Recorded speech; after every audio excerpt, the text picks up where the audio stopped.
Então, Tiago tem que apresentar como que é.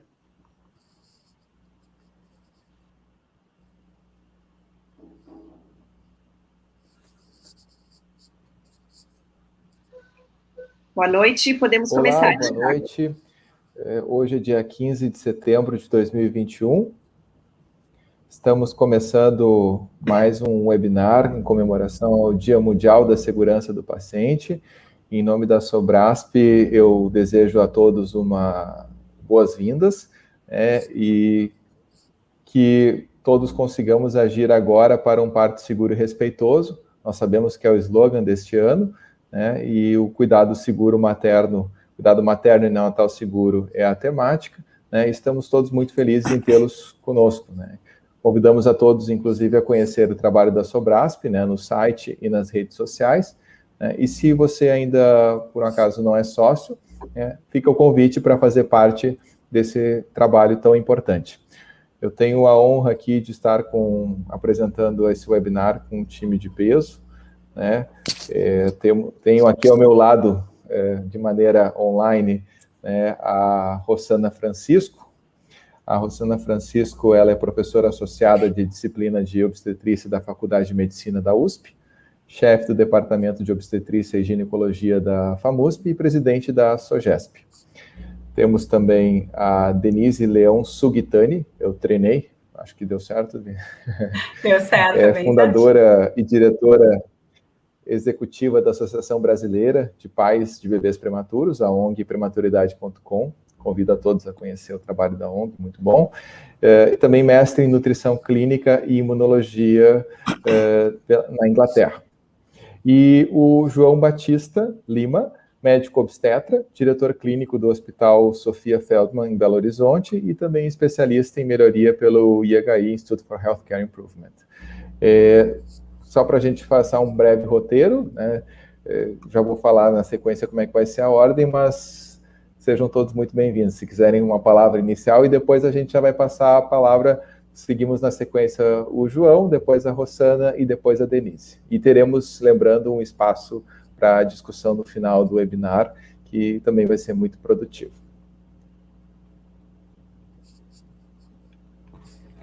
Ok. Posso iniciar, Tiago? Por favor. Pois, bem, eu gostaria de agradecer imensamente a oportunidade e o convite para participar deste webinar com pessoas tão importantes, e eu gostaria de me apresentar um pouco mais, e o meu nome já está aí, eu sou médico obstetra, sou diretor clínico do Hospital Sofia Feldman. Eu venho estudando há muitos anos essa questão de segurança do paciente, e eu fui um autor do manual da Anvisa sobre segurança no serviço de assistência materno e neonatal. Foi um dos primeiros, depois daqueles manuais de segurança do paciente que foram lançados pela Anvisa, foi um dos primeiros, das primeiras publicações específicas sobre determinadas áreas específicas, por causa da importância e da magnitude da assistência materna e perinatal no Brasil, principalmente em relação aos números.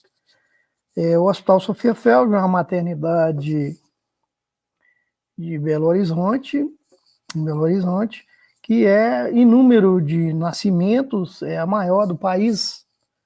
Às vezes fica em primeiro lugar, às vezes em segundo lugar, depende do ano, mas nós temos mais de 11 mil nascimentos por ano, temos uma UTI neonatal com 55 leitos, e mais uma UCI neonatal, e mais casas de gestantes, bebês, puérperas e tal. Só de neonatologia nós temos 120 leitos de neonatologia. Isso não inclui o alojamento conjunto, porque também nós não temos berçário. É só uma breve explanação. E eu tenho também me preocupado muito com essa questão de organização da rede de assistência. Inclusive, eu fui consultor do Ministério da Saúde uma época e me pediram para escrever um documento sobre organização dos serviços de assistência materna e perinatal em rede. Eu até escrevi esse documento, mas acabou que ele não foi publicado. Eu não sei por quê. Ele não foi publicado. Então eu vou falar inicialmente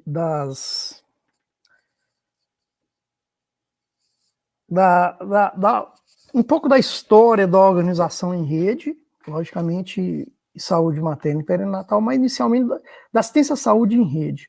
Os primeiros registros que se tem de organização de um sistema de saúde em rede data de 1920, que foi o relatório Dawson, do Reino Unido. O recém-criado Ministério da Saúde inglês, ele solicitou ao Dawson que fizesse um relatório sobre a organização do sistema. Em 1920, ele lançou esse relatório, dividindo a assistência no Reino Unido em centros de saúde e atenção primária em cada distrito, seria o serviço de diagnóstico, cirúrgico, laboratório, e esses centros de saúde e atenção primária deveriam referir apenas os casos complexos para, logicamente, centros secundários, que seriam os hospitais distritais.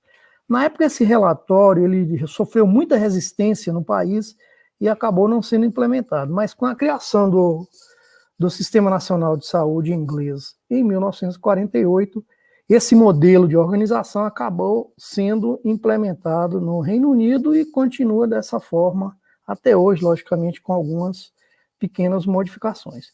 Outros países, principalmente países europeus, também foram implementando as ideias de Dawson e o modelo dele na organização das suas redes de assistência à saúde em geral.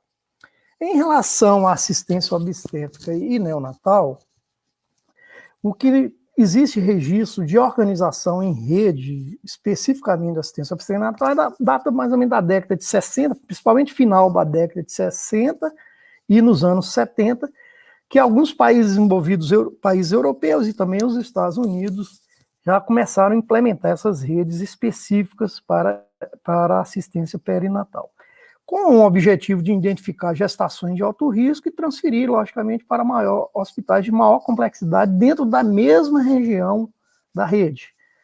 E também transferir recém-nascidos de risco não identificados durante o pré-natal, porque a ideia inicial é que os recém-nascidos teriam que ser, quer dizer, não os recém-nascidos, os bebês teriam que ser transferidos dentro da barriga das suas mães, logicamente, para esses serviços de maior complexidade. Mas, caso algum recém-nascido, alguma criança nascesse em algum nível de menor complexidade e precisar ser transferido, ele deverá ser transferido para hospitais de maior complexidade, mas sempre na mesma região.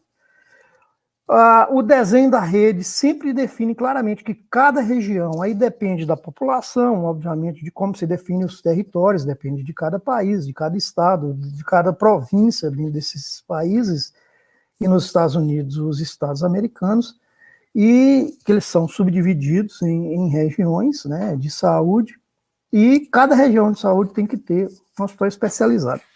E a lógica é que, logicamente, também, dentro dessa organização dessa rede, o transporte adequado ele é fundamental para que ela funcione de forma adequada. Então, inclusive, esse modelo de organização, hoje nos Estados Unidos, ele existe e recentemente foi publicado as diretrizes do Colégio Americano de Ginecologia e Obstetrícia e da Academia Americana de Pediatria sobre a organização desse sistema, que eles já vêm nesses documentos há muitos anos, eles vêm se mantendo praticamente com as mesmas responsabilidades, os mesmos papéis nos diversos níveis da rede assistencial. Então, basicamente, as responsabilidades do sistema é garantir acesso abrangente a serviços de saúde e assistência perinatal no território, e com algumas questões filosóficas, como, por exemplo, a assistência centrada na mulher e na família, cuidados culturalmente e linguisticamente apropriados. Também esse sistema, ou seja, todos os membros dessa rede, em todos os níveis, têm a responsabilidade de educar a população sobre saúde reprodutiva e tem que prestar contas dos seus atos, ou seja, há uma regulação que todos os papéis e as responsabilidades assumidas em todos os níveis de assistências, eles têm que estar garantidos dentro desse processo. Os cuidados são divididos em, inicialmente, assistência pré-concepcional e assistência pré-natal, que, por sua vez, é dividido no nível básico, no nível especializado e no nível subespecializado, ou seja, é muito parecido com o que nós temos aqui no Brasil. E a assistência à maternidade, ela é dividida em 4 membros, ou seja, em 4 níveis, ou seja, o nascimento, o parto, são centros de nascimento, que aqui no Brasil corresponderia ao censo de parto normal. O nível 1, básico, que aqui no Brasil nós poderíamos referir às maternidades de baixo risco. O nível 2 seria especializado, seria já maternidades de alto risco. E o nível 3, ou seja, de maternidade de maior risco, seria um nível especializado. E um nível 4, que além das responsabilidades do nível 3, esse nível 4, eles são centros regionais de assistência à saúde perinatal, que eles funcionam também como reguladores e gestores dessa rede. Ou seja, a gestão, na realidade, ela não é realizada por órgãos do Estado. Logicamente que os órgãos do Estado participam no processo de organização e de avaliação de funcionamento dessas redes, e esses centros regionais de assistência à saúde perinatal têm a função de gerenciar principalmente o funcionamento da rede, nos seus aspectos, principalmente aspectos clínicos, e se estão cumprindo as suas responsabilidades. Esse sistema nos Estados Unidos, segundo alguns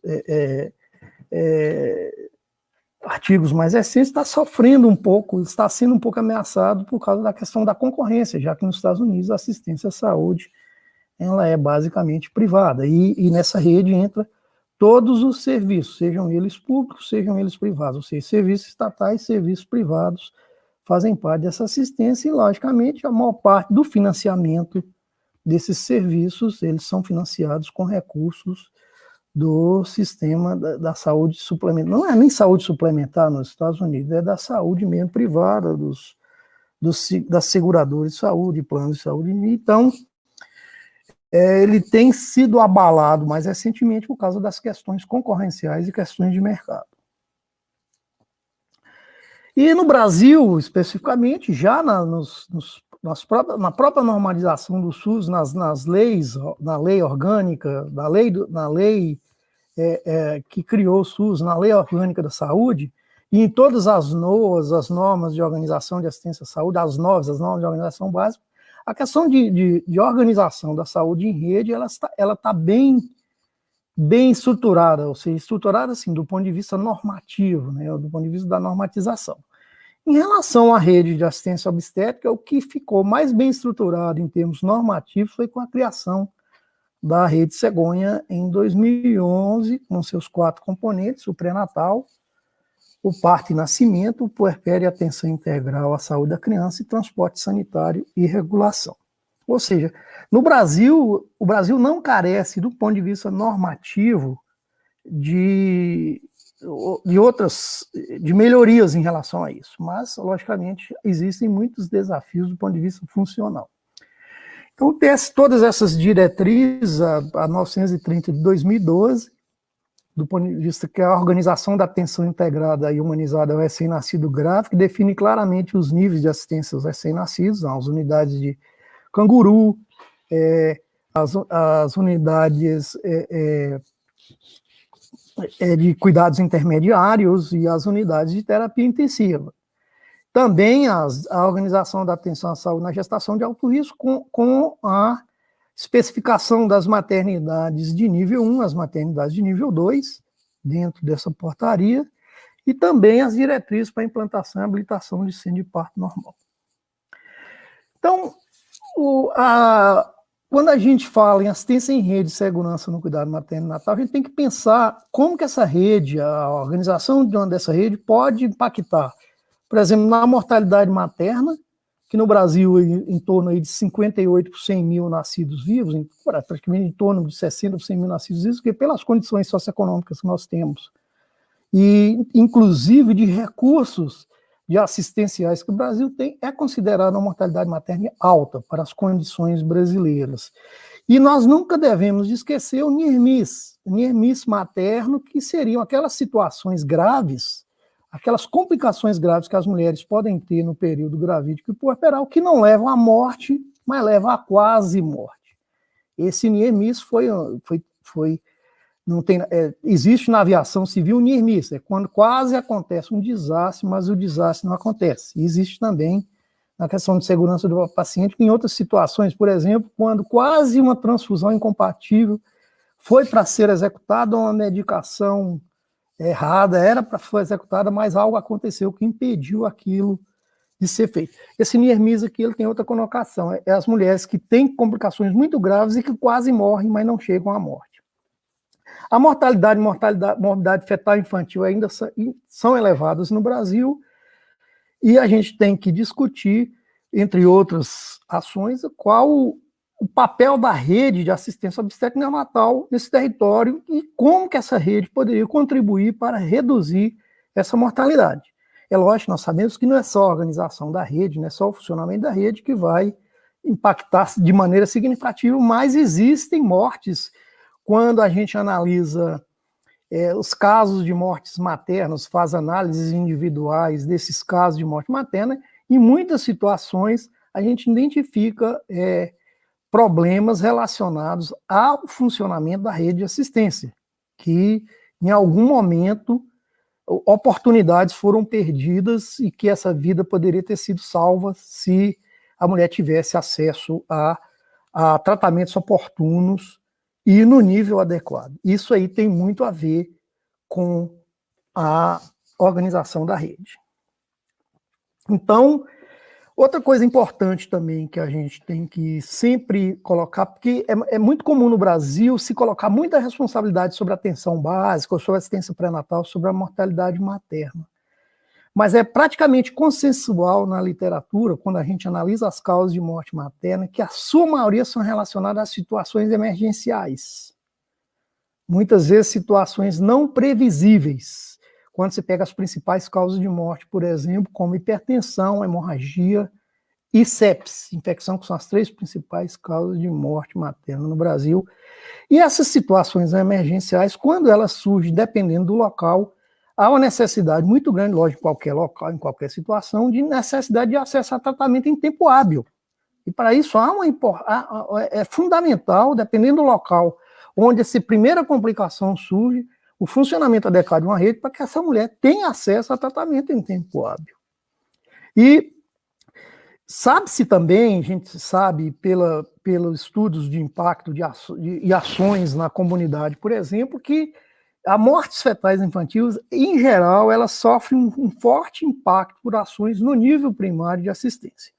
Logicamente, nós temos que levar em consideração que os prematuros e aqueles recém-nascidos com outros problemas complexos, a assistência desses pacientes, ou seja, dessas crianças em nível terciário, em hospitais complexos, impacta de maneira também significativa na redução da mortalidade neonatal, principalmente a mortalidade neonatal, ou seja, prematuros graves ou outros recém-nascidos com problemas graves, eles têm garantia que terão assistência em hospitais de maior complexidade.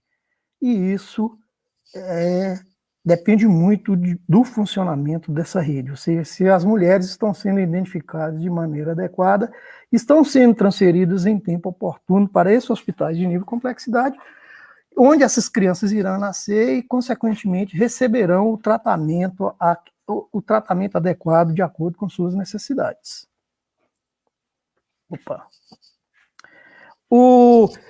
E tem alguns modelos de assistência, por exemplo, que seriam intervenções essenciais que poderiam reduzir de uma maneira significativa a mortalidade perinatal.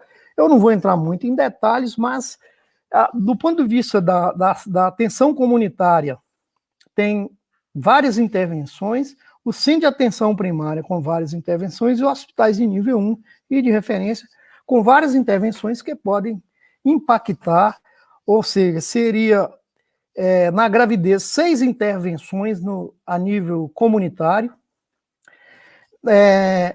no centro de atenção primária, 10 intervenções que têm um potencial significativo de reduzir mortes maternas e infantis, e nos hospitais de nível 2 de referência, na gravidez, 6 intervenções fundamentais, ou seja, essenciais, que podem contribuir de maneira significativa para a redução da morte materna. No parto, uma intervenção no nível primário, que seria, nesse caso aqui específico, essa organização, ela inclui assistência ao parto no nível básico de assistência, no nível comunitário, e no nível primário também inclui assistência ao parto de mulheres de baixo risco, e também manejo inicial das complicações obstétricas. Eu vou falar um pouquinho mais na frente como que essa organização se adequa à própria organização que nós temos aqui no Brasil. E logicamente, nos hospitais de referência, são assistência ao parto de mulheres de alto risco, incluindo o parto operatório. No puerpério, a ação fundamental é a promoção do aleitamento materno a nível comunitário, e o recém-nascido, no nível comunitário, controle térmico, ressuscitação neonatal de emergência, quando há necessidade, por exemplo, se há um parto no nível comunitário, ter condições que essa criança receber intervenções de ressuscitação, se necessário, antibióticos orais para pneumonia, e no nível primário, que se chama de primário, os cuidados mãe-canguru, ou seja, no caso nosso aqui, as unidades de cuidados intermediários canguru, né? Os antibióticos orais e injetáveis para manejo de sepsis, pneumonia e meningite, manejo da icterícia neonatal. E no caso dos hospitais de referência, a assistência completa ao recém-nascido prematuro e as complicações, principalmente aquelas complicações mais graves do recém-nascido. Esse modelo, segundo estudos já publicados, isso aqui está a referência, as mortes maternas poderiam ser evitáveis em 13% por ações comunitárias, 71% na atenção primária e 16% na atenção hospitalar. As fetais, 19%, 46%, 35% respectivamente, e as neonatais, o grande impacto das ações comunitárias na redução da mortalidade neonatal é importante frisar isso. 12% na primária e atenção hospitalar. Só que esse desenho que está aqui proposto, no Brasil, a gente poderia traduzir da seguinte forma: as ações comunitárias nesse desenho seria, no Brasil, a atenção básica, incluindo a assistência ao parto normal, que lá ele propõe que também parto normal possa ser assistido no nível comunitário. Então, no Brasil, seria a nossa atenção básica, mais assistência ao parto normal para mulheres em centros de parto normal extra-hospitalares, que existem alguns no país. São poucos, mas existem. Tá? E essa plataforma primária, para nós, seria assistência pré-natal em centros de saúde, ambulatórios e assistência ao parto em maternidade de baixo risco, mas que no nosso caso aqui no Brasil, essas maternidades também realizariam partos operatórios.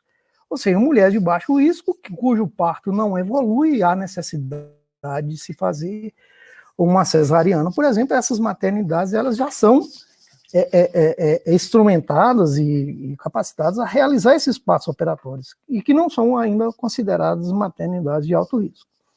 E na plataforma hospitalar, a tradução seria os hospitais de primeiro nível de referência, que no Brasil seria exatamente como está na portaria 1020/2013, são as maternidades de alto risco, de acordo com a portaria.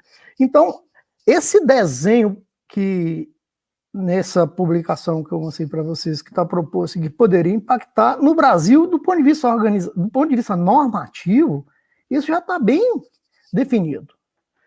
Então, esse modelo, ele pressupõe uma rede organizada, integrada, forte vínculo entre os serviços, ampliação das ações e competências dos níveis primários. Inclusive, a Organização Mundial de Saúde tem frisado muito que algumas funções podem ser delegadas para níveis primários de assistência, ou seja, ampliar essas ações, que muitas vezes só são realizadas em níveis mais complexos ou secundários, por exemplo, que poderiam muito bem serem executados nos níveis primários. E garantir que essas mulheres e crianças recebam assistência no nível apropriado.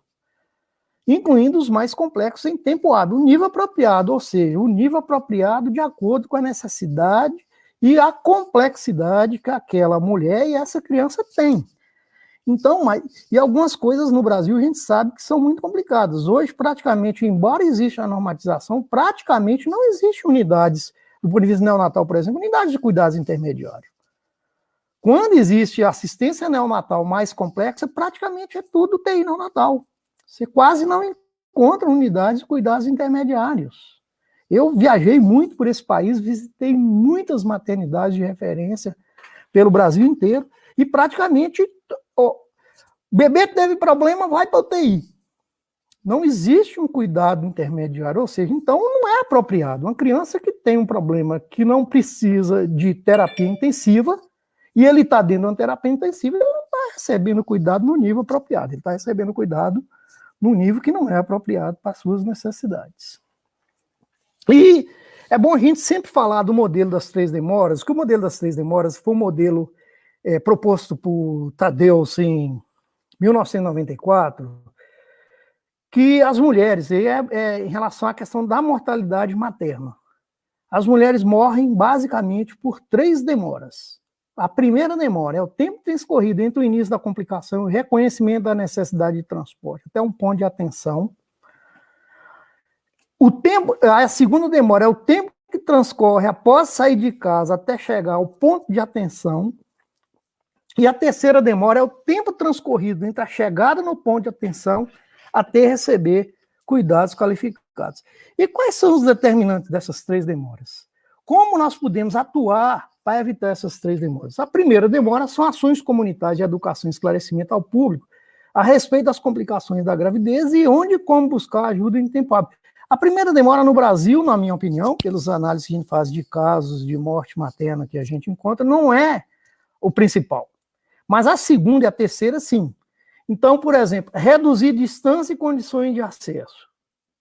Ou seja, as mulheres não terem que viajar longas distâncias para receber um tratamento adequado, principalmente que são situações emergenciais. Então, tem que se adequar às normas de funcionamento das unidades de saúde, por exemplo. Muitas que não funcionam no final de semana, não funcionam à noite. Então, há necessidade de se estabelecer normas, principalmente para atendimentos em situações emergenciais. E outra coisa fundamental é o tempo transcorrido entre o primeiro atendimento em um nível de menor complexidade e a chegada a um nível mais complexo. Isso aqui é um gargalo muito importante no nosso país. Muitas vezes, as mortes acontecem que, embora a mulher tenha chegado lá, não teve a primeira demora, mas quando ela chega no ponto de atenção, até, dependendo do nível de complexidade, dependendo da necessidade de assistência que ela tem, até chegar no local onde ela vai receber um tratamento mais complexo, às vezes, muitas oportunidades foram perdidas no meio do caminho. E a terceira demora tem muito a ver, que é um problema também no Brasil, que é a qualidade do cuidado nos pontos de atenção. Ou seja, treinamento e habilidades profissionais, diretrizes padronizadas de cuidado, baseadas em evidência, acesso a hemoderivados, drogas, procedimentos diagnósticos, cirúrgicos avançados e equipamentos essenciais. E quando eu digo drogas, por exemplo, uma droga fundamental que pode impactar significativamente na mortalidade materna por eclâmpsia, por exemplo, por pré-eclâmpsia ou por hipertensão, são as drogas antihipertensivas, que em muitos lugares não têm as drogas adequadas. E sulfato de magnésio, que em muitos lugares não tem. Às vezes, maternidades, que está escrito na porta, maternidade, não tem sulfato de magnésio. Isso é um problema ainda no Brasil. E também nos pronto-socorros, nas unidades de pronto atendimento e tudo mais, que deveria ter acesso a isso e que pode impactar na morte materna. Então, no Brasil, os desafios da rede, ou seja, ela é bem estruturada em termos normativos, mas tem deficiência de funcionamento. Essa rede necessita de avaliação permanente, necessita de ações de melhoria. Essas ações têm que ser direcionadas à coordenação, definição e pactuação clara de papéis e responsabilidades, organização do sistema de transporte, definir claramente as competências de cada nível assistencial e das unidades que os compõem, e uma maior integração e vinculação entre os níveis e os serviços que compõem essa rede. Então, concluindo, Para garantir uma assistência segura e respeitosa na gravidez e no nascimento, a organização e o funcionamento adequado de uma rede de cuidados é essencial. Além da normatização, a necessidade de funcionamento efetivo com serviços integrados e vinculados entre si, responsabilidades, papéis e competências definidas e pactuadas com clareza, responsabilidades na prática do dia a dia, promovendo a gravidez e o nascimento saudável e respeitoso, com assistência centrada na mulher e sua família. Aqui é a bibliografia que a gente usou para essa apresentação. Eu agradeço a oportunidade de ter participado aqui com vocês. Obrigado. Muito obrigado, doutor João. Foi muito esclarecedor. Acho que eu fui tirando alguns prints aqui, acompanhando no celular também, para depois. Na verdade, foi uma ótima introdução e já nos deu uma boa noção do cenário, né? No começo, eu sou obsessivo por comunicação, mas não basta a gente ser obsessivo, é preciso fazer, né? E, na verdade, no começo ali eu não me apresentei. Para quem não me conhece, eu sou Thiago Dalcinho, sou pediatra, sou pai, e reforçando que fico muito feliz de estar vendo a qualidade desse webinar, porque eu acho que todo mundo que trabalha por qualidade de segurança e quem tem crianças e mães na família sabe quanto impacta esse momento específico da vida. A sua apresentação foi muito elucidativa e muito clara, eu diria, e vai dar certos pontos de discussão depois. Eu já estou anotando vários comentários aqui, além de vários parágrafos aqui no chat. Tá bom? Aí teremos um espaço no final para responder as perguntas. Agora eu gostaria, de agradecendo mais uma vez, passar a palavra para Rosana, que vai falar para a gente também na sequência. Rosana Francisco. Por gentileza, Rosana. Olá a todos, é um prazer enorme estar aqui nesse evento, que é um evento que é tão importante para cada um de nós, né? É muito importante a gente pensar em ações que possam ser tomadas a qualquer momento para que a gente possa proteger, então, as mulheres, as gestantes, as puérperas e os seus filhos. E eu vou falar agora de um assunto que tem uma fragilidade muito grande, que é a relação dessa segurança com mortalidade materna. Acho que a minha tela está aparecendo, se tiver qualquer probleminha, eu vou pedir só para você, Thiago, me avisar, tá bom? Pode deixar, tá ótimo. Tá, joia. Eu sou professora da Faculdade de Medicina da USP, como nós temos um relacionamento muito grande com o Hospital Universitário da USP, que é a nossa unidade de baixo risco, e com o Hospital das Clínicas, né, que é aqui a nossa unidade de alto risco. E neste momento também estou como presidente da SOGESP. Se a gente vai falar em morte materna e se a gente vai falar em metas, a gente tem que falar um pouco dos Objetivos de Desenvolvimento Sustentável.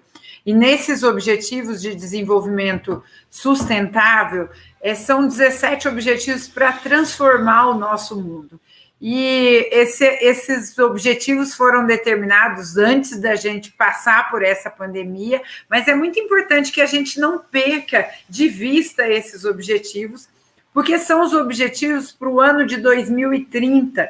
Então, é muito importante que a gente não se perca nisso. E dentre esses objetivos, a gente tem um objetivo global, número 3, de assegurar uma vida saudável e promover o bem-estar para todos, em todas as idades. A gente tem outros objetivos também que falam de igualdade de gênero, mas pensando nesse objetivo global número 3, aqui existe uma proteção muito grande para a saúde reprodutiva, materna, neonatal, infantil e do adolescente, e dentro deste objetivo estão as ações para a redução da mortalidade materna. E o que se espera? Em 2015, nós chegamos a 216 mulheres a cada 100 mil nascidos vivos morrendo, e o objetivo é que a gente chegue em 2030, esse é o objetivo mundial, que a nossa razão de morte materna do mundo seja menor do que 70 para cada 100 mil nascidos vivos em 2030. O que a OMS considera como sendo um número razoável de razão de morte materna, que é o número de mulheres que morrem para cada 100 mil nascidos vivos, que essa razão de morte materna seja inferior a 20. E qual que é o planejamento que a gente tem para o Brasil? No Brasil, a gente tinha um planejamento já em 2015 para chegar numa razão de morte materna de 35, nós não chegamos, nós ficamos com uma razão de morte materna acima de 60, e nós temos agora, para 2030, um novo pacto de chegar a uma razão de morte materna menor do que 30 no Brasil. Então, é muito importante que a gente tenha a clareza desses objetivos para a gente entender onde nós estamos e o que nós temos que fazer para conseguir esses objetivos e realmente transformar o nosso mundo.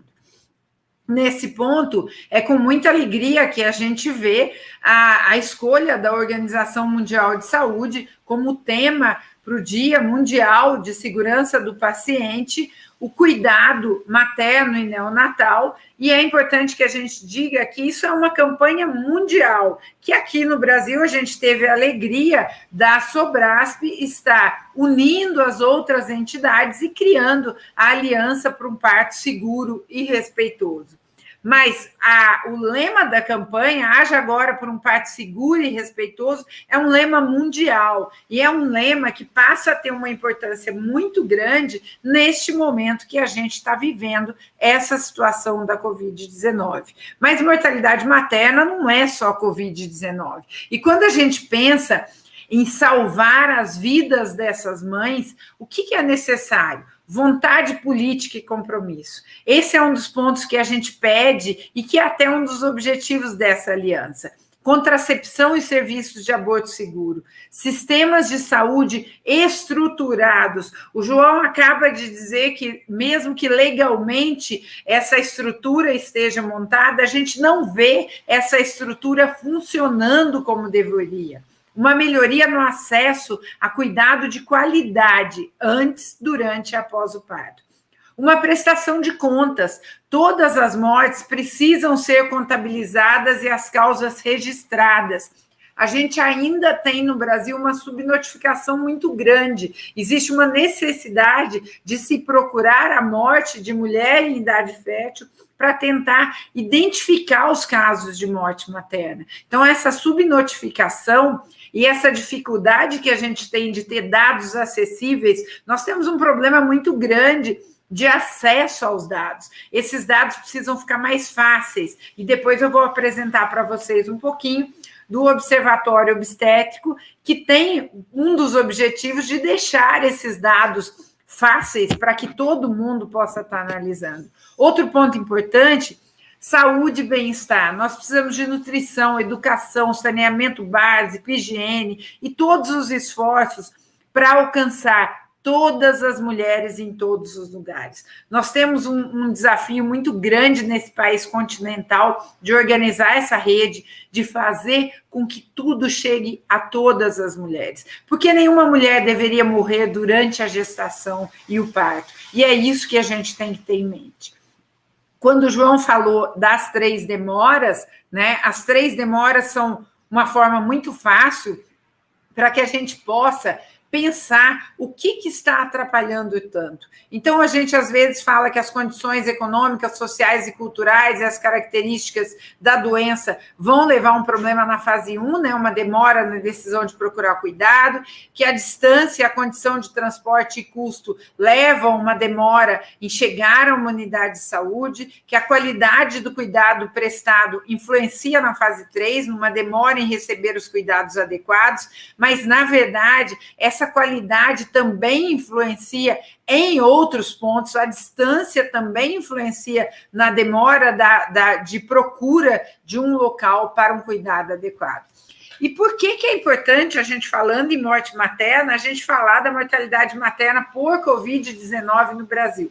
Então, para a gente se situar, né, qual a nossa situação antes da Covid? Então, em 2019, nós tínhamos uma razão de morte materna de 55 para 100 mil nascidos vivos. Uma razão de morte materna extremamente elevada, principalmente se o nosso objetivo é chegar a 30 em 2030, e principalmente se a gente olhar as condições que o Brasil tem. O Brasil não deveria ter uma razão de morte materna tão elevada. Mas o fato de sairmos de um patamar, de uma razão de morte materna já tão elevada, deixando claro que nós cuidamos mal das nossas gestantes e puérperas, é isso que é responsável pelo quadro que eu vou mostrar para vocês em relação à mortalidade materna por Covid-19 no Brasil.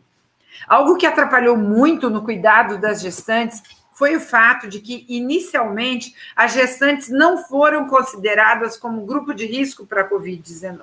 Só em novembro de 2020 é que passa a ficar mais claro que gestantes tinham um risco maior de necessidade de UTI, de ventilação invasiva, de ECMO, do que as mulheres que não estavam gestantes com a mesma idade. Isso é uma publicação do CDC, e a partir daí passou-se a prestar mais atenção. Mas já existiam publicações no Brasil e nós já estávamos vivendo uma situação extremamente grave para gestantes e puérperas. Vou apresentar para vocês um pouquinho do Observatório Obstétrico Brasileiro, né? O Observatório Obstétrico Brasileiro, ele é uma iniciativa da Ágata Rodrigues, que é professora de estatística da Federal do Espírito Santo, e minha. É um projeto que tem financiamento do CNPq, da FAPES do Espírito Santo, do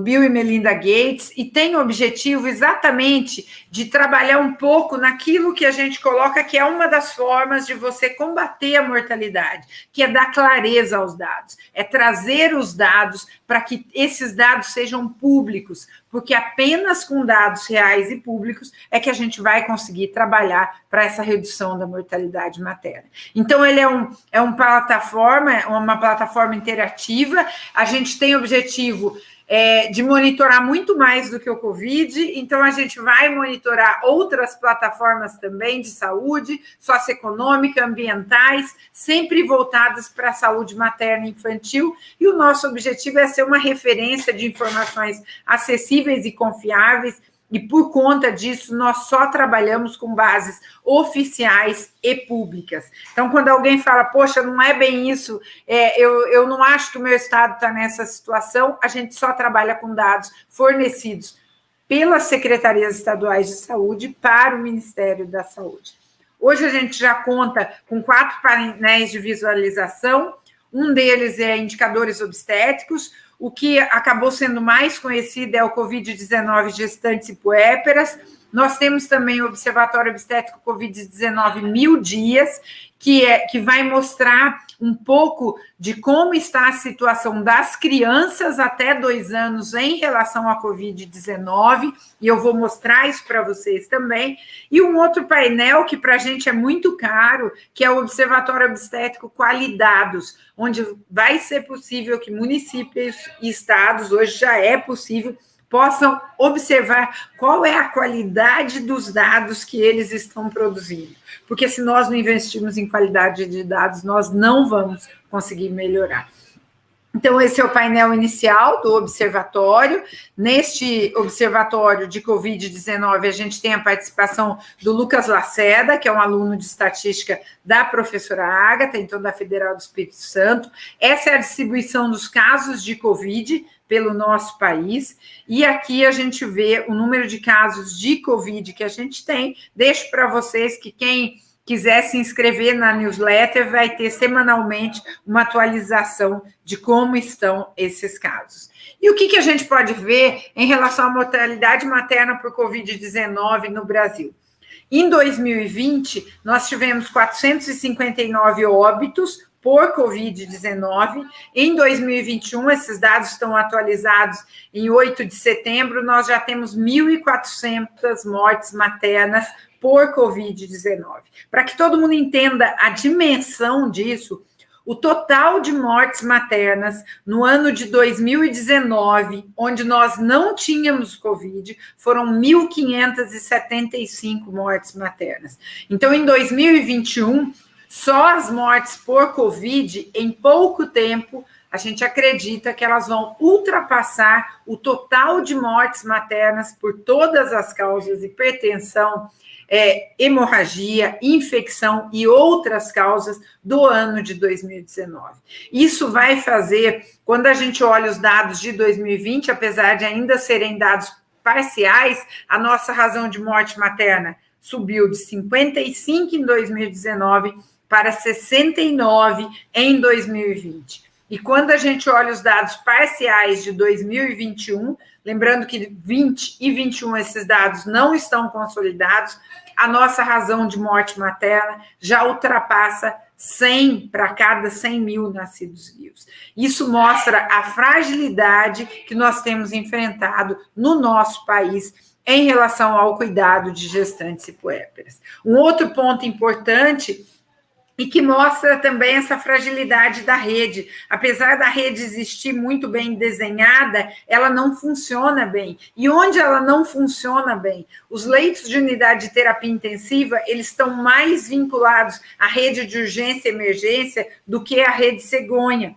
E aí, o que acontece? Quando você precisa de leitos de UTI para as gestantes, você não tem. E esse pode ser uma das situações. Outro problema grave, a gestante chega na maternidade de baixo risco, e aí ela necessita da transferência para de alto risco, quando ela tem uma situação de Covid-19 grave. Isso fez com que, em 2020, nós tivéssemos, em média, 10 mortes maternas por semana. Em 2021, nós chegamos a 44 e agora nós estamos tendo uma média semanal de 40 óbitos maternos por semana. Isso é um aumento de 292% em relação ao número de mortes do ano de 2020, enquanto na população geral esse aumento foi de 88%. Outro ponto extremamente grave que mostra essa fragilidade é que 1 em cada 5 das mulheres que morreu por Covid-19 no Brasil não conseguiu internação em unidade de terapia intensiva. E 1 em cada 3 não foi entubada antes que viesse a óbito. Então, isso mostra que o cuidado para as nossas gestantes realmente tem deixado muito a desejar. E quando a gente vê a distribuição dos casos de morte materna por Covid, sem internação em unidade de terapia intensiva, quanto mais escuro é o maior o percentual de mulheres que morreu sem uma internação em UTI, nós vemos que nós temos estados que chegam a 40% e outros estados onde isso aconteceu em 7% dos casos. Quando olhamos, então, o óbito sem intubação orotraqueal, a gente também vê uma situação extremamente grave, mesmo estados que tradicionalmente têm maior acesso à saúde, existe um percentual muito grande de mulheres que morreu sem uma intubação orotraqueal. Então, isso é uma situação extremamente grave, e isso simplesmente, o que a Covid fez? Ela não fez com que o sistema ficasse ruim. O nosso sistema já era ruim. Nós tínhamos já uma razão de morte materna de 55. Então, é muito importante que a gente olhe para essa realidade e entenda que o que a Covid está fazendo é só nos mostrar de uma forma potencializada, de uma forma sofrida, muito triste para as famílias que perderam as suas mães, todas as ações que ou nós tomamos ou nós vamos chegar em 2030 com razão de morte materna ainda muito elevada. E eu acho extremamente oportuna essa campanha, haja agora por um parto seguro e respeitoso, porque as nossas ações têm que se iniciar agora. Nós já estamos com uma razão de morte materna acima de 100. Vai ser muito difícil voltar essa razão de morte materna, mesmo que a gente consiga um controle da Covid-19. E nós precisamos não voltar aos patamares de 2019, mas nós precisamos avançar e reduzir mais ainda essa mortalidade materna. E aí, um ponto importante para a gente olhar é que e quem chegou na UTI? Mesmo quem chegou na unidade de terapia intensiva, 25% dessas gestantes ou puérperas morreram em 2020, e em 2021 essa mortalidade foi de 34%.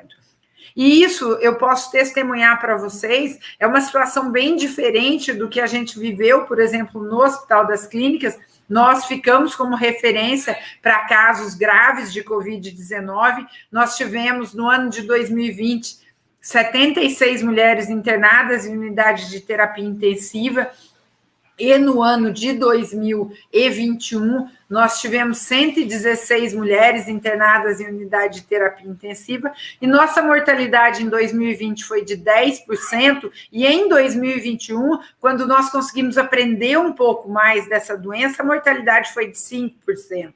Então, é muito importante que a gente olhe para essa situação e veja o quanto as nossas unidades de terapia intensiva também não estão preparadas para cuidar de gestantes e puérperas. É importante que a gente deixe claro que a gestante não é uma mulher com uma criança dentro da barriga. Existem inúmeras modificações gravídicas que precisam ser conhecidas pelo intensivista, junto com o obstetra que está cuidando dessa mulher, para que essa atenção seja adequada. E não adianta fazer o parto, porque ao tirar a criança, o corpo da mulher vai demorar 42 dias para voltar à situação pré-gravídica. Então, é importante que esteja junto com esse intensivista um obstetra que entenda de gestação de alto risco. Então, é este tipo de unidade de terapia intensiva que nós precisamos no nosso país para reduzir a morte materna, não só por Covid,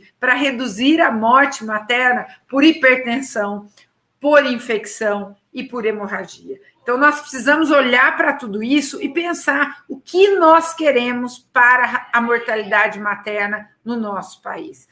Existe também uma distribuição muito desigual em relação aos casos de morte materna por Covid-19 no nosso país. E isso também precisa ser analisado com muito cuidado.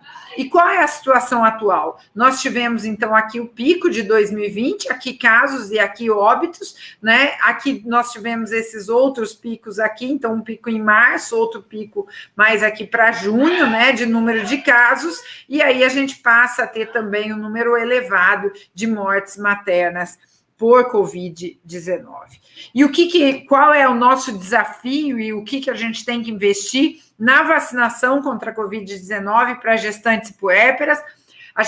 Esta semana ainda, nós vamos estar divulgando no observatório os dados de vacinação para a Covid-19, mas eu já adianto para vocês que, segundo os dados oficiais da última semana, nós ainda estávamos com menos que 50% do total de gestantes, do total estimado de gestantes e puérperas vacinadas com a primeira dose. E nós estamos aí já numa situação que começa a nos preocupar de uma estabilização do número de óbitos com possibilidade de aumento por conta da variante Delta. Então, é muito importante, se a gente quiser reduzir morte materna, que a gente trabalhe em relação a essa situação.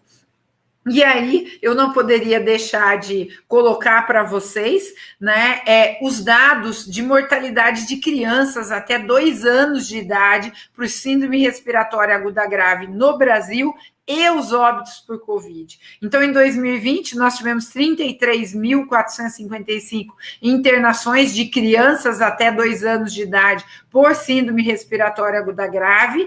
Isso levou a 1.705 óbitos. Do total de internações, 4.917 tiveram confirmação de ser por Covid-19, e dessas 4.917, nós tivemos 513 óbitos de crianças até 2 anos por Covid-19. E em 2021, um número muito maior de internações por síndrome respiratória aguda grave, um número menor de óbitos, 1.244, chama a atenção que em 2020, 75%, a gente tem um número grande de casos aqui que aconteceram, de óbitos que aconteceram por Covid, e em 2021, já um número menor proporcionalmente de casos de Covid, voltam a aparecer as causas habituais de síndrome respiratória aguda grave para crianças até 2 anos, mas nós temos 422 óbitos. Então, é muito importante que a gente também dê visibilidade, que até este momento nós já tivemos 935 óbitos por Covid-19 em crianças até 2 anos de idade. E eu termino dizendo para vocês que eu espero que a visibilidade desses dados de mortalidade, de outros dados que a gente possa produzir, possam nos ajudar nesse caminho de melhores indicadores maternos, neonatais, e que a gente consiga, assim, de alguma forma, contribuir para a melhoria da saúde no nosso país. Obrigada. Olha, muito obrigado, Rosana.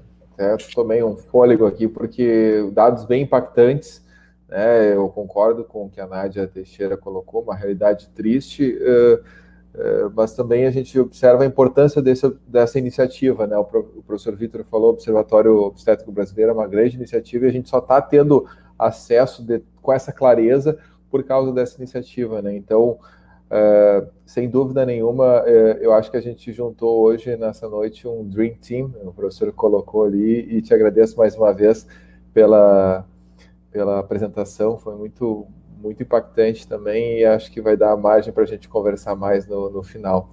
E para dar tempo da gente conversar, eu agradeço e passo já a palavra para Denise.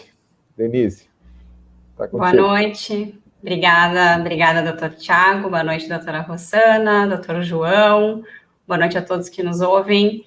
Que responsabilidade falar depois dessas duas aulas e depois de dados tão contundentes e relevantes acerca do tema que a gente está falando hoje, que é os desafios da rede de atenção materna e neonatal.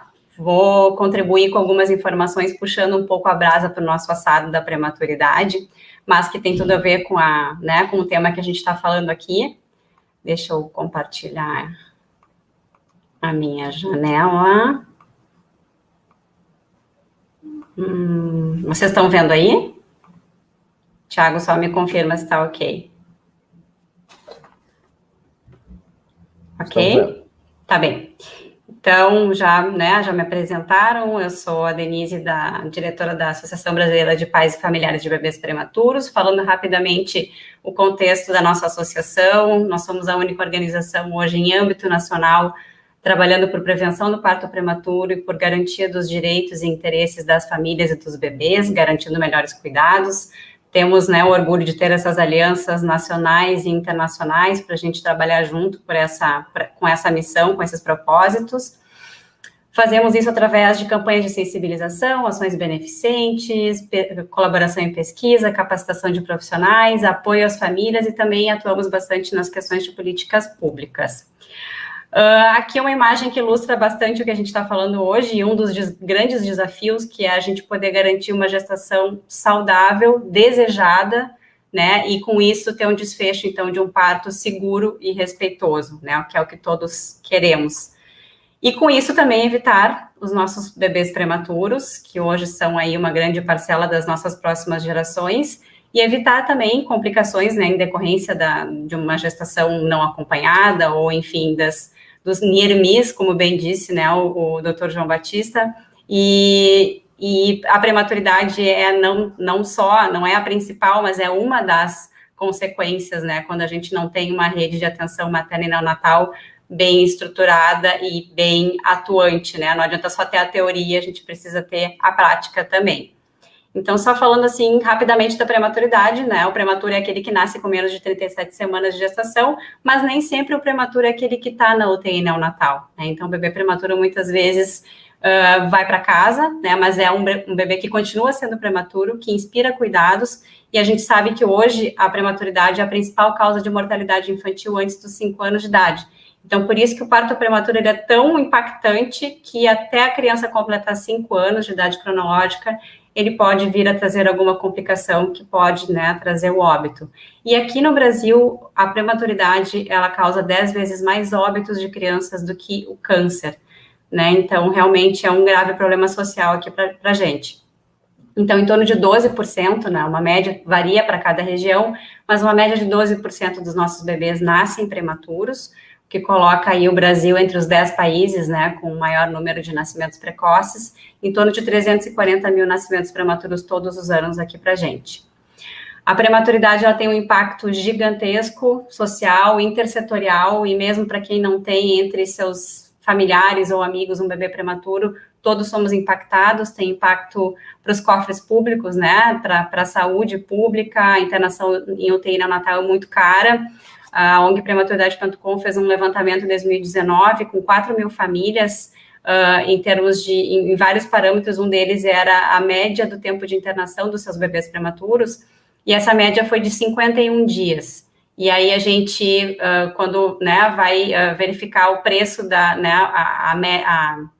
o custo da diária na UTI neonatal, que é muito cara, né, a gente chegou a um número de, no mínimo, 8 bilhões de reais por ano, só nessa internação após o parto, né, sem contar que são bebês e crianças que reinternam muito mais vezes durante a primeira infância, e principalmente nos primeiros 2 anos, né, por várias questões, não só respiratórias. Então, tem um impacto muito grande mesmo, pensando que muitas dessas crianças podem ficar com sequelas, né, podem precisar de assistências de reabilitação. A gente tem um impacto aí na questão de inclusão, de cidadania, de direitos humanos, né, de que maneira as escolas, as universidades, as creches estão sendo preparadas para receber essas crianças, e tem todo esse círculo, né, que acaba acontecendo, que é causado pelo nascimento prematuro, mesmo que a gente não esteja ligado diretamente, né, com essa temática.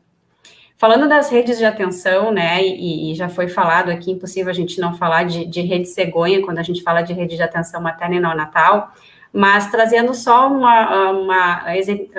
um resumo, né, das principais políticas e programas do governo relacionados ao atendimento materno e neonatal, né, e alguns focados em prematuros, mas a gente tem a rede cegonha, que já foi comentada aqui, o método canguru, que é a nossa menina dos olhos, né, que é uma metodologia, é uma política pública de saúde, na verdade, que visa garantir desde antes do parto acontecer, na verdade, né, porque muitos têm a ideia de que o método canguru é só o contato pele a pele, mas na realidade ele é toda uma metodologia baseada em 3 etapas, que começa antes do parto, e que vai garantir, então, que esse bebê tenha o melhor cuidado e que essa família tenha o melhor vínculo, né, afetivo, para garantir mais saúde mental e física também dessa família.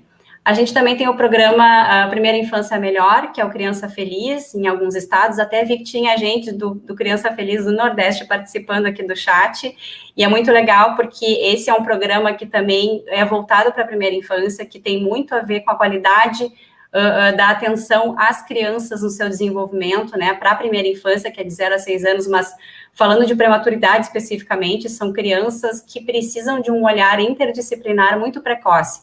Quanto antes for identificado qualquer suspeita de que algo não vai bem, né, na saúde do bebê, ele tem que ser encaminhado para uma equipe interdisciplinar, né, o ideal é que ele seja visto por uma equipe interdisciplinar desde o seu nascimento, no mínimo até os 2 anos de idade, para que se possa fazer essa intervenção precocemente, né, estimular esse bebê e evitar, assim, danos, né, à sua saúde de médio e longo prazo. A iniciativa Hospital Amigo da Criança, que está relacionada com o estímulo ao aleitamento materno, né, no âmbito hospitalar, e o programa Qualinel, que surgiu para diminuir a mortalidade, né, materna e neonatal, principalmente nos estados do Norte e Nordeste, onde essas taxas eram, né, e são até hoje maiores do que no resto do Brasil, mas é um projeto que está se expandindo, né, esse programa está se expandindo para outros estados, vai para o Brasil inteiro, e são várias iniciativas, várias estratégias para garantir, então, mais qualidade, né, mais padronização no atendimento, né, das mães e dos bebês, para diminuir a mortalidade. Então, o Qualinel é um super aliado aí das nossas iniciativas, da nossa aliança e dos nossos propósitos, né, como profissionais e como instituições.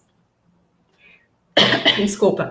Agora, falando um pouquinho dos desafios no cenário neonatal, dentro do contexto da prematuridade. Então, o que a gente acompanha, né, com as famílias, com os profissionais que fazem parte do nosso conselho científico, o que a gente identifica é que é muito necessário, e falando agora da parte, né, da saúde pública, de agentes comunitários de saúde, dos próprios visitadores do PIN, né, as pessoas que são os agentes comunitários dentro do programa da primeira infância, a gente precisa aprofundar o tema da prematuridade quando a gente capacita esses profissionais, né, e não só pincelar o assunto, né, aprofundar, dizer o que é a prematuridade, quais são as causas, consequências, para que esses profissionais estejam sensibilizados, né, no seu dia a dia, no seu trabalho, para identificar situações de risco, tanto uma gestante adolescente, ou uma adolescente que pode ficar gestante, ou um bebê prematuro que não está sendo estimulado, né, nas suas comunidades.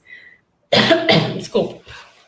Campanhas de massa, campanhas de sensibilização a respeito de causas e consequências da prematuridade, campanhas relacionadas à imunização do prematuro, que é um pouco diferenciada e é importantíssima, mesmo na pandemia, manter a imunização, ampliação e melhor distribuição de leitos, né, isso o Dr. João também estava comentando em relação aos leitos de maternidade.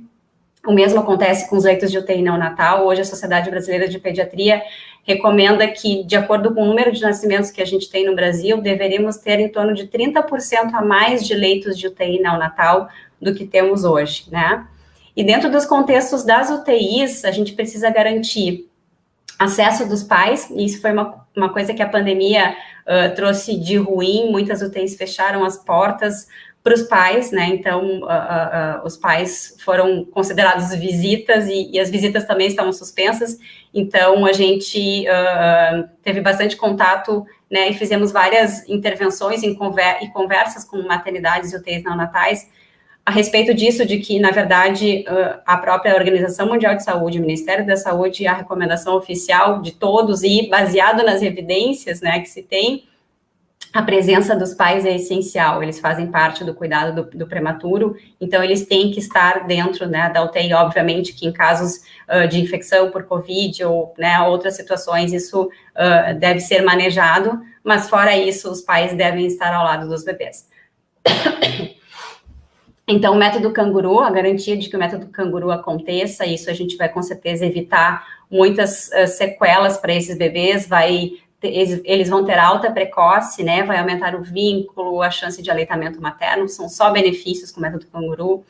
A alimentação, a nutrição dos bebês com leite humano como preferência, né, e não fórmulas. Pensar no design, né, no design da UTI, se ela for ser reformada, se for ser construído um hospital, pensar desde o início nessa funcionalidade, né, da UTI, o cuidado compartilhado com a família, que também tem a ver com o método canguru, a valorização da equipe multidisciplinar, a qualificação dessa equipe, educação permanente, saúde mental, não só pensando nas famílias, e uma das principais dificuldades que as famílias enfrentam enquanto estão com o bebê na UTI neonatal, principais queixas, digamos assim, é a falta de apoio psicológico. Então, a importância do profissional da psicologia, da assistência social, estarem inseridos no contexto da UTI, e não só passar lá uma vez por semana, né, e não conhecerem aquelas famílias, não conhecerem aqueles contextos, e também saúde mental para os profissionais de saúde, que trabalham sob pressão, e agora na pandemia ainda mais. A humanização do cuidado, então não adianta a gente ter todas essas capacitações técnicas, né, e os melhores equipamentos, tecnologias, se a gente não tiver o lado humano capacitado e a parte do acolhimento bem desenvolvida. E a importância do follow-up, né, para o prematuro e para os bebês que ficam com sequelas, ter esse acompanhamento interdisciplinar, né, na primeira infância, para evitar danos, para que ele garanta que ele aproveite o máximo do seu potencial de saúde e tenha mais qualidade de vida. Eu elenquei aqui alguns desafios e algumas coisas foram comentadas, né, pelo Dr. João, e a doutora Rossana também agora trouxe dados muito contundentes do observatório, né, obstétrico, mas pensando quando a gente fala de rede de atenção materna e neonatal e evitar desfechos desfavoráveis, né, como o parto prematuro, mas não só o parto prematuro, a gente tem que pensar que muito antes da gestação acontecer, né, então a comunicação com os jovens, a parte de saúde sexual, educação para a saúde sexual, né, como que a gente se comunica com os jovens para evitar gestações indesejadas, gestações na adolescência, que são fatores de risco para o parto prematuro. Informação sobre direitos, né, então letramento das mulheres, das famílias, da sociedade como um todo, as mulheres saberem sobre planejamento reprodutivo, sobre atenção humanizada quando estiverem grávidas, sobre a importância do pré-natal, o aprimoramento no processo de vinculação das gestantes. Então, a importância dessa relação próxima e de confiança, né, das mulheres, das gestantes com a sua equipe de saúde, com o seu profissional de referência, valorização da equipe interdisciplinar, né, linkado a isso, já que, claro que o médico tem papel central, né, muitas vezes, mas que também seja valorizada a equipe para que os usuários, né, dos serviços de saúde também possam confiar nos outros profissionais. A desmistificação do parto normal, né, isso seria diminuir as cesáreas eletivas, e o Brasil é um dos grandes campeões de cesáreas eletivas, que são as cesáreas sem, né, indicação necessariamente, sem indicação médica, e isso traz mais partos prematuros, né? Então, a cesárea eletiva ainda é uma questão aqui para o Brasil, apesar de que temos funcionando muito bem, com resultados super positivos, o projeto Parto Adequado, e outras iniciativas para diminuir essas áreas eletivas, mas precisamos melhorar nesse aspecto também. Protocolos de plano de parto, né? A importância de existir nas instituições um plano de parto, né?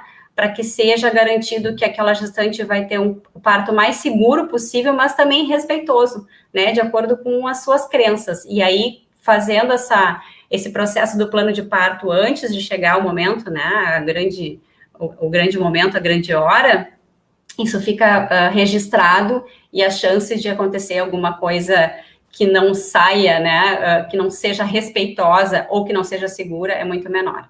A padronização do cuidado, né, então o cuidado baseado em evidência, centrado na família sempre, a ampliação do método canguru, então a gente tem que, né, tentar garantir ao máximo que as unidades, que os serviços consigam aplicar as diretrizes do método canguru, e aí a gente fala do slogan da campanha do Novembro Roxo, que o nosso 17 é novembro, agora 17 de setembro é a segurança do paciente, 17 de novembro é o Dia Mundial da Prematuridade, e o slogan da campanha é separação zero, manter pais e bebês prematuros juntos, justamente porque, né, por causa da pandemia, houve esse movimento global de separação dos pais e dos bebês, e isso não pode acontecer, não deve acontecer.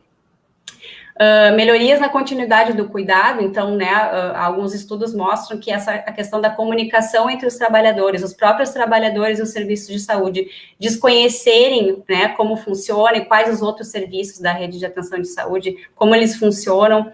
Então, esse desconhecimento também leva, né, a uma dificuldade e carência de educação permanente também para os profissionais que estão ali no atendimento na beira-leito ou nas unidades básicas de saúde.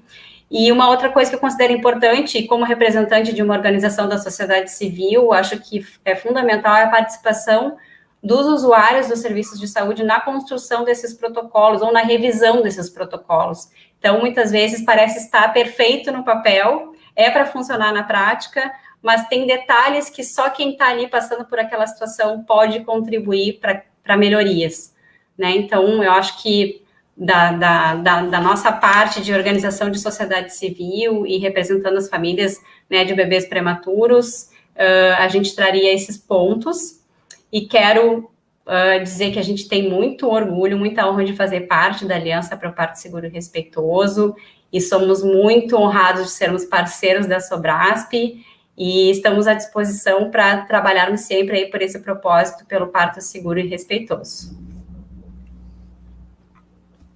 Deixa eu parar de compartilhar aqui. Eu que fico honrado e te ouvir vocês três falando. Na verdade, é um prazer estar aqui moderando esse webinar, e fico muito feliz que tenha ficado gravado. Te agradeço. Essa é uma grande vantagem da tecnologia, porque acho que muita gente precisa e pode se beneficiar de assistir esse webinar. Obrigado, Denise, pela excelente explanação. É isso, agora eu chamo para compor aqui o João e a Rossana, para a gente justamente fazer essa rodada de discussão, né? Aproveitando, enquanto isso, para agradecer, e acho que a gente vê que tem muita coisa para ser feita, né? Então, mais uma vez, acho que quem está nos ouvindo e está com vontade de fazer algo, né, além, acho que é um grande estímulo estar vinculado a uma sociedade que nem a Sobrasp, porque Eu já trabalhava com qualidade e segurança antes, e isso agora está vinculado, né, tem grupos de trabalho, enfim, tem várias coisas que podem ser feitas e realmente a gente consegue fazer mais. E tem muito trabalho, né? Eu já estou com as mangas arremangadas aqui bastante. Acho que a gente tem muito trabalho pela frente, né? Tem muita gente dando parabéns, elogio, enfim. Eu gostaria de fazer uma excelente fala. E vamos lá. Gostaria de começar com uma pergunta que foi colocada, uma colocação foi o professor Vitor que colocou até, acho que, considerando que a melhor alternativa de transporte do RN é intraútero, como articular de forma adequada e integrada as redes de atenção materna e neonatal? Acho que não sei se João, Rosana, quem quiser, uma pergunta mais, acho que direcionada para vocês. Eu posso responder sobre isso, porque nosso Hospital Municipal de referência para todo o estado de Minas Gerais, e nós recebemos mulheres de alto risco, embora a gente tenha uma região que nós somos adstritos, que seria a região macrocentro do estado de Minas Gerais, mas termina que nós recebemos mulheres de todo o estado. Então, algumas coisas, sim, absurdas. Uma mulher que sai de Ituiutaba, que fica no Triângulo Mineiro, e vai para o Hospital Sofia Ferreira em Belo Horizonte, distante de 700 quilômetros, em uma ambulância, por causa de risco de parto prematuro. E essa mulher chega no hospital, ela não está em trabalho de parto prematuro. Então, assim, tem coisas que... A gente sabe que o bebê tem que ser transportado na barriga da mãe, mas existem algumas questões que remetem à questão da qualidade, treinamento da equipe, diagnóstico adequado das complicações, como no caso do trabalho de parto prematuro. A distância entre Lisboa e Madrid é 600 e poucos quilômetros. Ou seja, Ituiutaba e Belo Horizonte é mais longe do que de Lisboa a Madrid. Imagina um portuguesinho saindo lá de Lisboa para receber assistência em Madrid, na Europa, outro país. Então, são coisas de furo que tem na rede que depende muito de gestão. Gestão adequada da rede e avaliação da rede. Então, esses casos todos deveriam fazer parte de uma auditoria. Ou seja, qualquer mulher, qualquer criança que sair a uma distância X, isso tem que ser definido para receber assistência da sua residência e passar daquela distância, alguma coisa está errada na rede. Ela está furada. Mas para isso tem que ter gestão. O gestor tem que avaliar. O porquê? Por que essa paciente saiu de Ituiutaba, passou por Uberaba, passou por Uberlândia, passou por Patos de Minas, todas cidades com maternidades de referência, e foi parar em Belo Horizonte. Ou seja, falta de gestão. Gestão dos serviços e gestão da rede. A rede não tem gestão. A única gestão que existe na rede é a central de leito, de receber os pedidos de transferência e definir para onde vai encaminhar.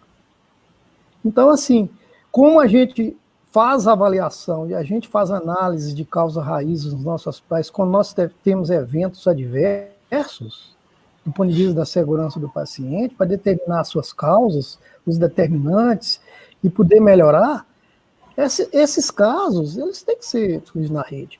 A mesma coisa de uma criança prematura com 30 semanas que nasceu onde não deveria ter nascido. Por que nasceu lá? Sabe? Então, tem que identificar as causas, sabe? As 3 demoras. E cada uma das 3 demoras, você tem ações, tem que ter projetos de melhoria de qualidade, intervenções, e avaliar o impacto dessas intervenções. Porque a rede, ela é muito... Quando você vai nas secretarias de Estado de Saúde, vai assistir às apresentações do pessoal que faz o desenho da rede, lá, setinha para lá, setinha para cá, centro primário de saúde ali, a maternidade de alto risco ali, tudo bacaninha. Mas existem furos. Eu acho que tem melhorado.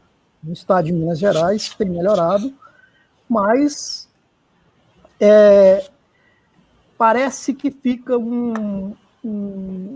uma transmissão, ou seja, de responsabilidades. Isso não é minha responsabilidade, não tenho leito, não sei o quê, vamos passar para outro e vai por aí à frente. Então tem que saber porque não tem leito. Ou seja, a mesma coisa que eu falei, por que tem bebês que estão dentro de uma UTI que deveriam estar, por exemplo, no SINCA, numa unidade canguru? E tem bebês que estão dentro de uma UTI e que deveriam estar, por exemplo, numa unidade de cuidados intermediários. Um bebê com 33 semanas, 34 semanas, sem nenhum suporte ventilatório, fazendo fototerapia dentro de UTI. Isso a gente vê demais. E aí não tem leito de UTI suficiente para colocar essas crianças. Então, por quê? Não tem gestão. Sabe? E isso é muito comum, a gente vê isso com muita frequência. No setor privado, então, se a criança espirrar, ela vai parar no UTI. E o que acontece? Eu acho que as práticas do setor privado acabam contaminando as práticas dos profissionais dentro do SUS. E acho que qualquer criança com algum problema tem que ir para a UTI, sendo que nós temos 4 níveis de assistência. Tem o alojamento conjunto, que a criança pode receber, ficar internada em um alojamento conjunto quando ela precisa de algum tipo de cuidado, depende do cuidado, óbvio. Por exemplo, se for só uma icterícia num recém-nascido prematuro, precisando de fototerapia. Uns exemplos que eu coloco, sabe? E outros, nas unidades de cuidado intermediário, como eu esqueci o nome dela, a colega falou antes, as unidades, no Sofia Felber, na nossa unidade de cuidado intermediário, é um alojamento conjunto. A mãe, ela fica internada junto com a criança, quer dizer, a criança está internada e a mãe fica junto. Do lado de cada berço, infelizmente, na UTI nós não temos, nós gostaríamos, mas a vigilância sanitária barrou. A gente queria ter UTI conjunta. A mãe dormindo dentro da UTI, junto com as crianças. Porque existem experiências em outros países sobre isso. Na França, nos Estados Unidos. Ou seja, cria-se o box da família, onde a criança fica junto com o pai e a mãe, dentro de uma UTI neonatal. Mas, infelizmente, na nossa UTI, nós não temos a mãe dentro da UTI, mas nós temos um espaço que elas ficam lá no hospital 24 horas por dia e tem adentro a UTI a qualquer momento que fica.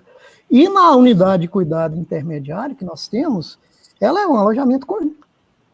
Ou seja, não é um alojamento conjunto da mãe, do bebê normal, de peso normal. É um alojamento da criança que está precisando de um cuidado intermediário, o uso de um antibiótico, ou ganhar peso, alguma coisa assim. Não está tendo suporte ventilatório, nenhuma intervenção, nenhum procedimento invasivo, nada disso, mas precisa permanecer internado, a mãe fica junto. Então, e muitas dessas questões, a gente tem que trabalhar para que as mulheres que realmente têm que ser transferidas por questões de gestação de alto risco, e que há uma previsão e há uma programação de um parto prematuro, que isso ocorra nos locais adequados. Mas para evitar que essas coisas se repitam, você tem que pegar cada caso especificamente e analisar suas causas e poder intervir para que não se repita no futuro. Perfeito, muito obrigado. E pegando o gancho, acho que até a própria questão de saber que as coisas existem, acho que aí os dados, né, o próprio observatório traz muito isso. A gente está falando também, e acho que muita gente manifestou no chat, de dados preocupantes, né? E a gente, quanto mais pessoas souberem, né, dos dados, eu acho que faz parte da política de transparência, né, mais talvez pessoas vão se mobilizar para alguma ação, né? Rossana, por gentileza, como se tem dado diálogo entre as sociedades das especialidades médicas, ginecobstetrícia, pediatria, anestesistas, terapia intensiva, medicina de família, para melhorar esse funcionamento da rede de atenção, né? E mesmo dessas instituições com sociedades de enfermagem, por exemplo. Né? Eu acho que a discussão, Tiago, ela tem que ser com todos, né? por exemplo, eu tive uma oportunidade de, mais a nível do estado de São Paulo, né, que eu sou presidente da SOGESP, que é a estadual aqui de São Paulo, eu tive a oportunidade de estar discutindo, por exemplo, com a Sociedade Paulista de Anestesia, a questão da analgesia de parto, porque o Brasil é o único lugar onde, se o anestesista faz uma analgesia, ele não pode fazer uma segunda. Isso é proibido pelo CFM. Nos outros países, você pode estar fazendo várias analgesias e você tem um técnico ou uma enfermeira que cuida da analgesia que vai fazendo aquele acompanhamento. No Brasil, mesmo sendo no mesmo centro obstétrico, no mesmo espaço físico, pelo CFM, a pessoa só pode fazer uma analgesia. Então, imagina, a pessoa ficaria ali naquela analgesia 10, 12 horas sem poder fazer nenhuma outra, né? Então, eu acho que a gente tem tanta coisa para discutir e o fato de você fazer mais que uma analgesia, você não vai interferir na segurança, desde que você tenha protocolos estabelecidos e que você possa fazer isso de uma forma adequada, né? Com a pediatria, a gente tem que focar muito no minuto de ouro, nesses partos que são feitos prematuramente, sem nenhuma indicação, né, Denise? A gente vê que, assim, por exemplo, na Covid foi uma loucura. Todo mundo acha que porque a pessoa tem Covid tem que fazer o parto.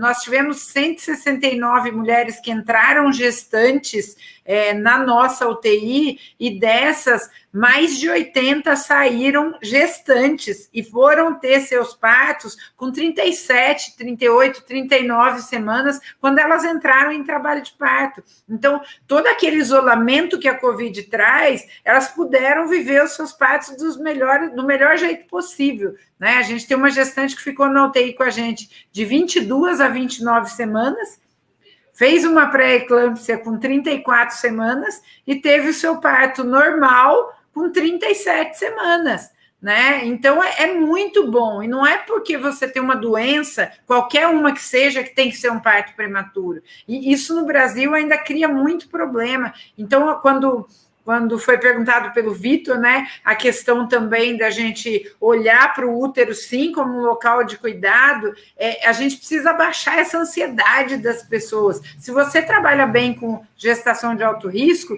você não tem muito parto prematuro, porque o parto prematuro é porque a gestação de alto risco não foi controlada. Mas quantos hospitais, quantos locais a gente tem para pré-natal de alto risco? Né? Uma coisa que precisa mudar no Brasil é assim, investimento em maternidade de alto risco. Não, o investimento é em pré-natal de alto risco. Porque se eu cuido bem no pré-natal, eu não vou ter o parto. Eu posso cuidar de uma diabética tão bem que o pré-natal dela foi de alto risco e o parto dela passe a ser de baixo risco, porque ela está compensada, ela chegou no termo e está tudo bem. Então, acho que a gente precisa mudar muitos conceitos. Agora, essa conversa é importantíssima, a enfermagem tem um trabalho essencial junto com a gente. Eu acho que o cuidar, ele faz parte, a educação em saúde, ela faz parte até da natureza da enfermeira, né? Então, você tem que trabalhar junto e com um olhar para aquilo que importa, né? O cuidado tem que ser centrado na pessoa que recebe o cuidado e não nas suas vontades e nas suas convicções. Então, acho que essa conversa tem andado bem, pode andar melhor, né? Mas acho que tem andado bem, pelo menos aqui no estado de São Paulo, tem andado bem, sim. Perfeito. Obrigado. Eu só queria comentar um pouco sobre o que a Rossana disse, que essa resolução do Conselho Federal de Medicina sobre a analgesia, lá no Hospital Sofia Fior, nós não obedecemos. Existem algumas resoluções que foram feitas para não serem obedecidas, de tão esdrúxulas que são. Sabe? Inclusive, é ruim para os próprios anestesiologistas. Imagina, num hospital privado, uma anestesia de plantão, tem 5 mulheres pedindo analgesia, ele não só pode fazer em uma.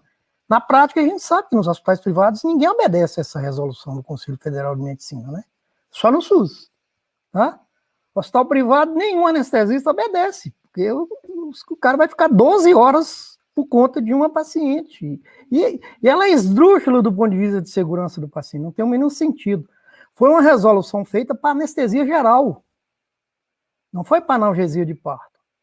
E tem que mudar. É uma resolução que foi feita para pacientes que estão sendo submetidos a uma cirurgia complexa, que precisa de anestesia e que, enquanto durar aquela cirurgia, obviamente, o anestesista estará disponível para aquele paciente.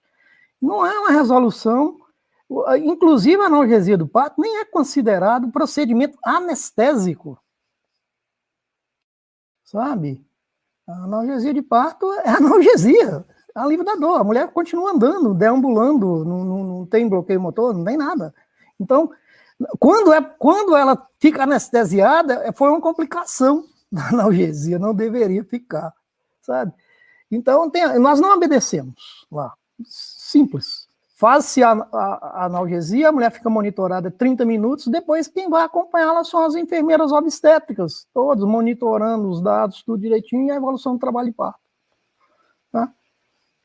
É só para avisar que tem algumas coisas que existem resoluções, principalmente do Conselho Federal de Medicina, da própria Sociedade Brasileira de Anestesiologia, que eu fiquei sabendo que eles já estão tentando mudar essa norma, porque muita gente da própria Sociedade Brasileira de Anestesiologia não concorda com ela, e com razão.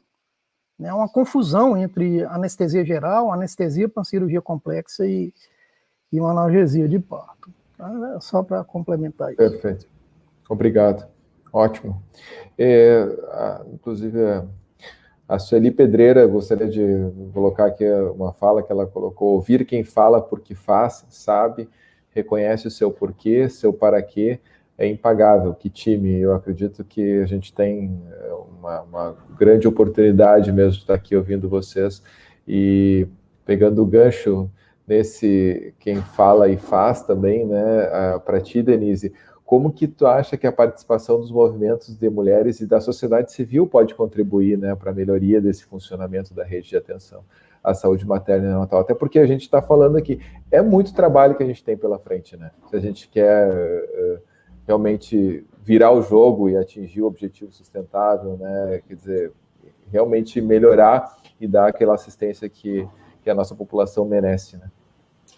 Eu acho que a participação efetiva desses movimentos, como a nossa ONG, vários movimentos de mulheres, de mães, com certeza vai melhorar a rede de atenção. O fato é que hoje não há uma participação efetiva, né? Então, a importância da gente estar aqui falando sobre isso hoje, e esse trabalho que muitas vezes é de formiguinha, de abordar esses temas tão importantes em encontros, e agora virtuais, né? Mas antes em eventos, enfim, trazer esses temas para debate, isso já traz questionamentos. As pessoas que nunca ouviram falar desses temas estão ouvindo falar, estão se informando. Quanto mais pessoas souberem sobre seus direitos, né, quanto mais a gente conseguir letrar a nossa sociedade, a gente vai fazer a diferença. E os movimentos sociais e organizações da sociedade civil trazem a voz, né, dos pacientes, das famílias que passam por aquelas experiências. Então, participar desses processos, construção de protocolos, consultas públicas, né,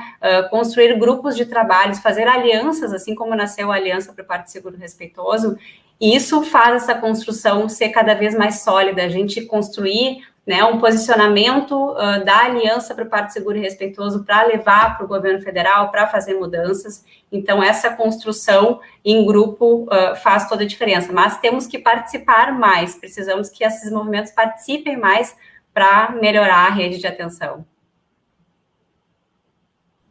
Perfeito, perfeito. Obrigado. A gente já está estendendo um pouco do tempo do webinar, já se aproximando para o final.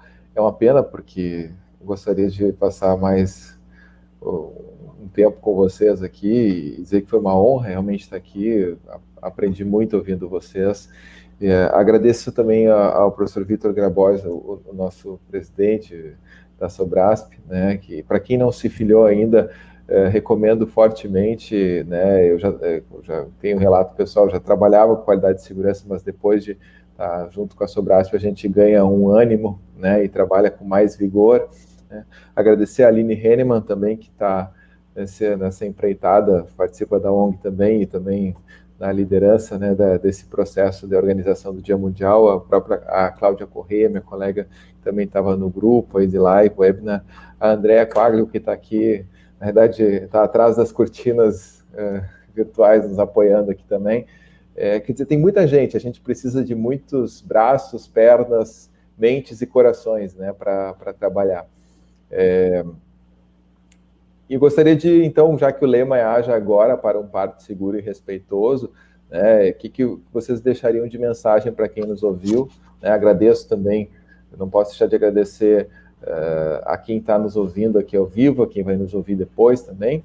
Agradeço fortemente, Denise, o teu tempo, João, Rossana, né? Então, fazer uma rodada final eu brinco de tweet para levar para casa, né? Então, qual é aquela mensagem que vocês gostariam de que cada um que nos ouviu aqui ficasse matutando lá para, né? Olha, é importante, assim.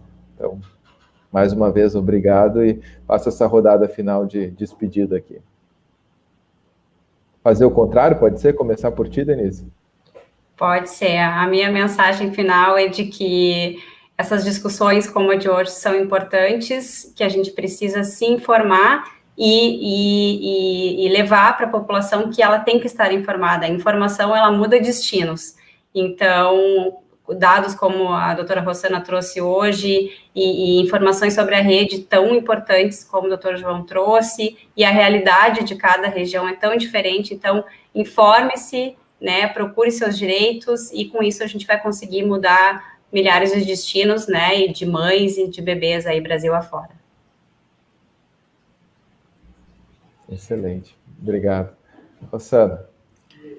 Eu queria deixar para todo mundo refletir que a mortalidade materna não pode ser vista como uma vergonha do nosso país, ela é uma vergonha individual de cada um de nós, né? Então, que a gente assuma isso como uma vergonha de cada um de nós e que a gente possa olhar todas as mazelas que a Covid trouxe, evidenciando a fragilidade do nosso sistema, e que a gente possa mudar esse sistema para chegar em 2030 com menos do que 30, né? Mas, se possível, que a gente chegue com menos do que 20.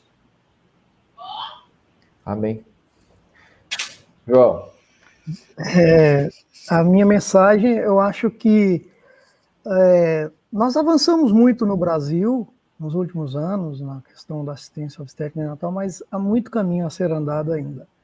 Eu acho que tem que haver uma responsabilidade de todos, do profissional lá na ponta, dos gestores de serviço, dos gestores da unidade, cada um assumindo o seu papel e assumindo as suas responsabilidades, com vigor. Eu falo compaixão, ou seja, compaixão não é com pena, compaixão por aquilo que faz, para ter um objetivo, de salvar vidas de mulheres e de crianças, que infelizmente são mortes totalmente evitáveis, que poderiam estar, essas mulheres todas que morreram, como a Rossana colocou aí, em relação ao Covid, crianças que morrem por, inclusive, uma situação dramática que eu acho que nós vamos ter que ter muita coragem de enfrentar. Eu, particularmente, achava que deveria ter uma CPI, que é da prematuridade iatrogênica.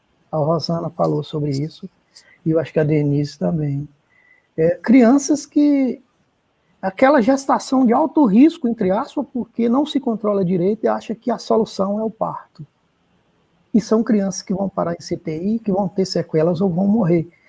E, para mim, no Brasil, isso é gravíssimo. É um país... A Denise mostrou aqui os dados de números absolutos de partos prematuros. O Brasil está em 10º lugar em números absolutos. Mas em números percentuais, ele está entre os primeiros. É porque está lá em números absolutos. Índia, China, óbvio, tem 1 bilhão e 15 milhões de habitantes. Então, 12% de prematuridade é um horror. É um horror. E nós, obstetras, neonatologistas, pediatras e todo mundo, os gestores, nós temos que dar um basta a isso, sabe? E, lógico, as mortes maternas evitáveis. O Brasil não precisava ter mais do que 20 por 100 mil de mortalidade materna, pelas condições que o país tem, tá?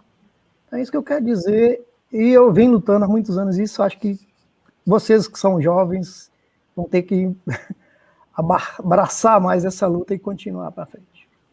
Tá? Com certeza, com certeza. Eu acho que é uma noite muito rica mesmo, de novo pegando uma expressão que a Sueli utilizou, uma das que estavam nos assistindo, acho que noite rica, sabe? E eu acho que a gente já vem motivado para trabalhar essas questões, e eu concordo contigo, Rosana, o Dia Mundial foi muito feliz, claro, sou suspeito, sou pediatra, mas acho que a gente está... mas eu gostei muito do slogan, sabe? Eu acho que o slogan dessa vez foi mais provocador. Haja agora para um parto seguro e respeitoso, né? Essas duas palavrinhas, haja agora, tem que fazer a gente arremangar as mangas, né? Levantar da cadeira, né? E realmente tentar colocar esse conhecimento. E eu diria assim, eu particularmente, depois que a gente vai se conhecendo a qualidade de segurança, a gente vira ativista, né? E acho que todos nós aqui somos ativistas, né? Para que a realidade melhore. Eu acho que cada um na sua parte, e vocês certamente, vocês três, com as suas brilhantes apresentações, vão ter despertado o ativismo de várias pessoas, né? Que assistiram essa live, esse webinar hoje. Então, esse trabalho vai multiplicar com certeza. Tá bom? Obrigado a todos que estiveram aqui conosco, né? E até o próximo. E o Dia Mundial é uma data que comemora, mas a gente tem o ano inteiro pela frente. Tchau, gente. Obrigada. Obrigada. Tchau.